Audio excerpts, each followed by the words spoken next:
Good morning student. आज हम उल्लास book कक्षा तीसरी का अपना स्थान स्वयं बनाए यह पाठ देखने वाले हैं। बच्चों, सच्चरित्र और ईमानदारी के पथ पर चलने से व्यक्ति को उसकी मंजिल सहज ही मिल जाती है। बीच में उत्पन्न होने वाली बाधाएं भी ऐसे व्यक्ति के जीवन में रुकावट नहीं डाल पाती। प्रस्तुत कहानी में यह बताया गया है कि किसी भी काम को छोटा समझकर मन में हीनतापूर्वक विचार नहीं लाना चाहिए।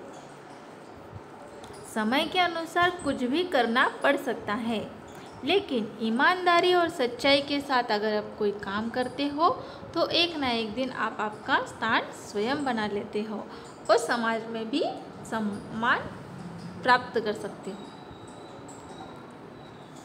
ऐसी ही एक बात है। एक समय की बात है, एक बादशाह ने अपने मंत्री से कहा। बादशाह ने एक दिन क्या किया, अपने मंत्री को बुलाया और मंत्री से कहा, मंत्री जी, मुझे ना एक निजी सहायक की ज़रूरत है। आपकी दृष्टि में कोई है तो ले आए, पर इतना ध्यान रखें कि वो आदमी अच्छा होना चाहिए। एक दिन बादशाह दरबार में बैठा था और अपने मंत्री को बुलाया और बोला कि मंत्री जी, मुझे एक ना निजी सहायक की ज़रूरत है। आपकी नज़र में कोई ऐसा आदमी है तो फिर मुझे बता दो, और मगर ये बात ध्यान रखो कि वो आदमी अच्छा होना चाहिए। अभी राजा ने, बादशाह ने बात बोल के मंत्री जी को तो उसकी बात सुननी ही है। बहुत दिनों के जांच पड़ताल के बाद मंत्री को एक आदमी सही लगा। अभी मंत्री ने ऐसा अच्छा आदमी ढूंढने के लिए शुरुआत की। बहुत दिनों के बाद उसको एक आदमी अच्छा लगा। फिर मंत्री जी ने क्या किया, उसकी जो पुरानी नौकरी थी, वो आदमी वो नौकरी करता था, वहाँ से नौकरी छुड़वा दी। उन्नति का आश्वासन देके बादशाह के सामने लेके आए। बहुत देर तक तो बादशाह को अपनी बात ही याद नहीं आ रही थी। अभी देखो, मंत्री जी तो अच्छा आदमी लेके आए, मगर बादशाह ने कब बोला था वो बादशाह को याद ही नहीं आ रहा था कि मैंने अपने मंत्री को कब बोला कि एक निजी सहायक की ज़रूरत है करके। उस समय शायद कोई, फिर बादशाह बोले, उस समय शायद कोई बात मैंने बोली होगी, पर अभी तो ऐसी कोई ये नहीं है, बात नहीं है। मंत्री ने कहा, हुजूर, मैंने इसे हज़ारों में छांट कर लाया है और उनकी बढ़िया नौकरी भी छुड़वा कर लाया हूँ। अभी मंत्री जी बादशाह को क्या बोल रहे हैं कि हुजूर, मैंने उसको हज़ारों में छांट कर लाया हूँ और उसकी बढ़िया नौकरी भी उसको छुड़वा कर लाया हूँ। बादशाह ने ज़रा सोच कर कहा, हमारे पास तो ये समय कोई काम नहीं है। पर मंत्री जी, तुम कह रहे हो तो ये आदमी को मैं काम पे रख सकता हूँ, मगर मैं उसको कौन सी नौकरी दूंगा? चपरासी की। अपने निजी कार्यालय में उसकी चपरासी बोल के रख सकता हूँ और उसको वेतन में सिर्फ 15 रुपये ही दूंगा, ऐसे मंत्री जी को बादशाह कह रहे हैं। अभी देखो आगे क्या होता है। अभी ये बात सुनकर तो मंत्री जी को बहुत बुरा लगा, पर युवक खुश था। मेरे लिए, अभी युवक मंत्री जी को बोल रहा है, मंत्री जी, मेरे लिए तो सबसे बड़ा वेतन यह है कि मुझे अपने बादशाह की सेवा करने का मौका मिल रहा है। और वह तैयार हो गया। मंत्री जब उसे कार्यालय में छोड़ने गए तो वहाँ पे बहुत ही धूल थी, क्योंकि बादशाह वहाँ कभी जाते ही नहीं थे। और अभी ये देख के तो मंत्री जी को और भी दुख हुआ। देखो, मैं इस आदमी की अच्छी नौकरी छुड़वा कर लाया हूँ और राजा ने उसको कैसी जगह काम दिया है, ऐसे बोल के मंत्री जी को बहुत बुरा लग रहा था। मगर युवक खुश था। उसने अच्छा स्थान दिलाने के लिए मंत्री के प्रति कृतज्ञता भी प्रकट की। अभी ये सब देख के मंत्री को बहुत बुरा लगा, मगर वो युवक जो था, जो मंत्री जी ने लाया था, वो बहुत खुश था और मंत्री जी को बोल रहा था कि धन्यवाद मंत्री जी, आपने मुझे इतनी अच्छी नौकरी दिलवाई। युवक ने लगातार कई दिनों तक उस कार्यालय की साफ सफाई करने की और कार्यालय का शाही रूप दे दिया। उस कार्यालय में एक छोटी सी कोठरी भी थी जहाँ पे युवक को काम दिया गया। तो वो कार्यालय में क्या था, एक छोटी सी कोठरी थी। कोठरी में क्या, कोठरी जो का अपना का सामान रखने की जो ये होता है, बक्सा होता है, उसे कहते हैं कोठरी। युवक ने उसकी जांच पड़ताल की तो पता चला कि पिछले कई सालों में बादशाह के पास बहुत सी निजी पत्र आए थे। उनके लिफाफों पर ढेर भी उसी कोठरी में पड़ा था। उसमें से तो बहुत लिफाफे पर सोने की पिचकारियाँ भी थी। अभी राजा महाराजा के लिफाफे बोलने से वहाँ पे सोने की पिचकारी तो होगी ही, ऐसे ही वो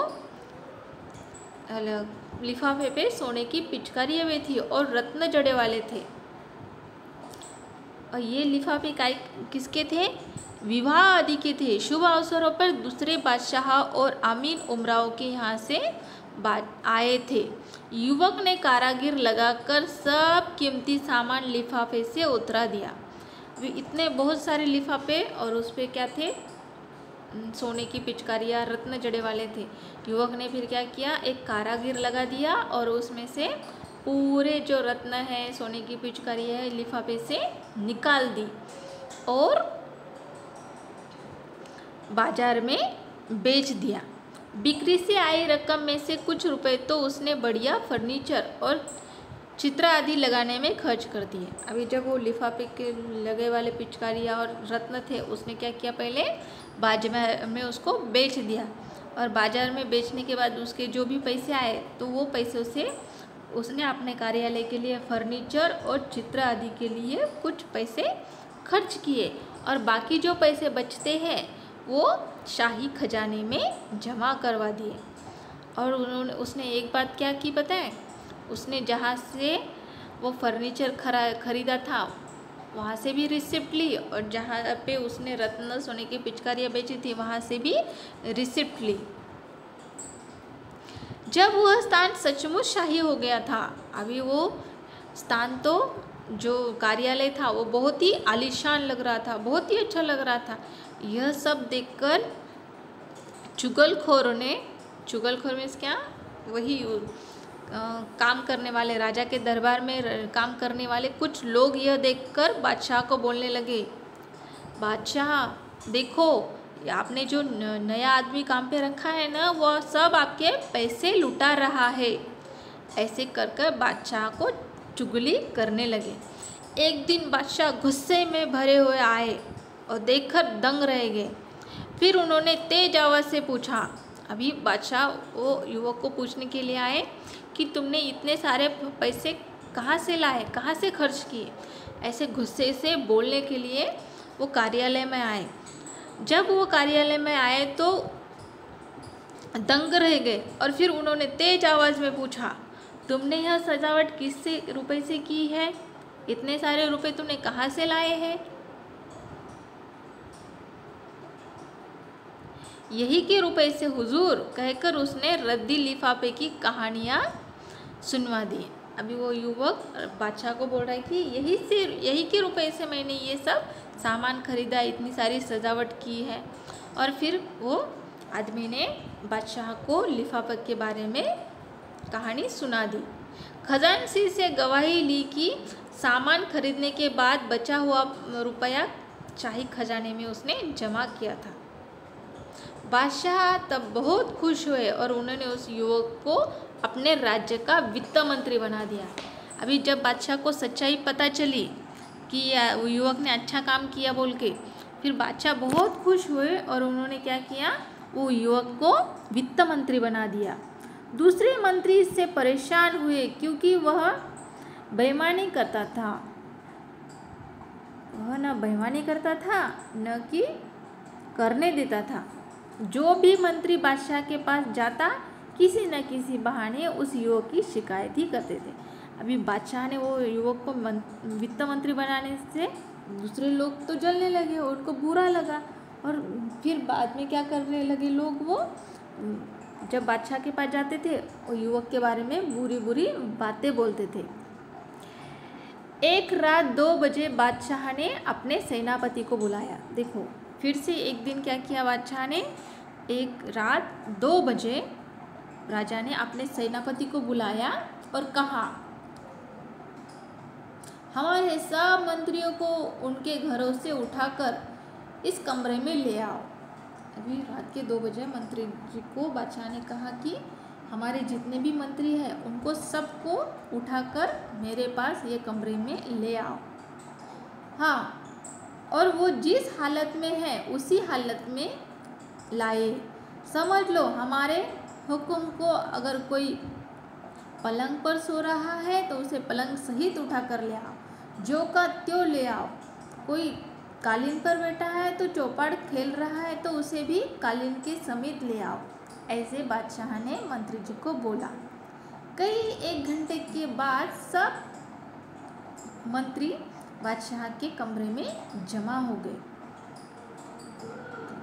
8 में से तो 7 मंत्री तो नशे में ही थे। उनमें से कुछ तो जुआ खेल रहे थे। वित्त मंत्री जी का अभी देखो, इसमें से जो मंत्री जी राजा के दरबार में काम करते थे वो रात के 2 बजे तक कोई नशे में था, कोई जुआ खेल रहा था। ऐसे ही मंत्री को उठाकर लेके आए। मगर राजा ने जो युवक को वित्त मंत्री चुना था वो एक चौकी पर बैठे दिए की रोशनी में कोई कागज देख रहे थे। ये देखो, वो युवक जो था रात के 2 बजे भी कोई कागज लेके बैठा था। जब सब मंत्री यह देखकर सब मंत्री लज्जित हुए। बादशाह ने वित्त मंत्री से पूछा, जनाब, रात के 2 बजे किस कागज में उलझे हुए थे? अब रात के 2 बजे ये कागज में क्या देख रहे थे? ऐसे बादशाह ने मंत्री जी को पूछा। वित्त मंत्री ने उत्तर दिया, हुजूर, दूर के इलाके से साल का जो राज कर्ज आया है उसमें पिछले साल से 1 पैसा कम है, इसलिए बार बार देख रहा था कि जोड़ में भूल है या सचमुच पैसा कम है। अभी वो हिसाब में कितने पैसे कम था? 1 ही पैसा कम था, मगर वो 1 पैसे के लिए वो युवक रात के 2 बजे तक भी हिसाब करते बैठा था। बादशाह ने अपने जेब में से 1 पैसा निकाला और उसके सामने फेंक कर कहा, लो, सब हिसाब ठीक कर दो और जाओ आराम करो। अभी बादशाह को लगा कि अरे ये सिर्फ 1 पैसे के लिए इतना परेशान है। बादशाह ने अपने जेब में से 1 पैसा निकाला और वो युवक को दे दिया और बोला, ये लो, तुम्हारा हिसाब ठीक कर दो और जाओ आराम करो। वित्त मंत्री ने नम्रता के साथ पैसा वापस करते हुए कहा। और वित्त मंत्री ने वो पैसे हाथ में लिए और राजा को वापस करते हुए कहा, हुजूर, पैसे तो मैं भी डाल पा सकता था, पर यदि पैसा कम है और उसके लिए पूछताछ नहीं हुई तो अफसोस के काम में ढील पड़ सकती है और मन में मेहरबानी भी पैदा हो सकती है। यह सुनकर तो बादशाह बहुत ही खुश हुए और उन्होंने उस युवक को अपना प्रधानमंत्री बना लिया। देखो, इस कहानी से हमें सीख मिलती है कि अगर कोई काम हम अच्छाई और सच्चाई के साथ करते हैं तो हम अपना स्थान स्वयं बना सकते हैं। Okay, thank you.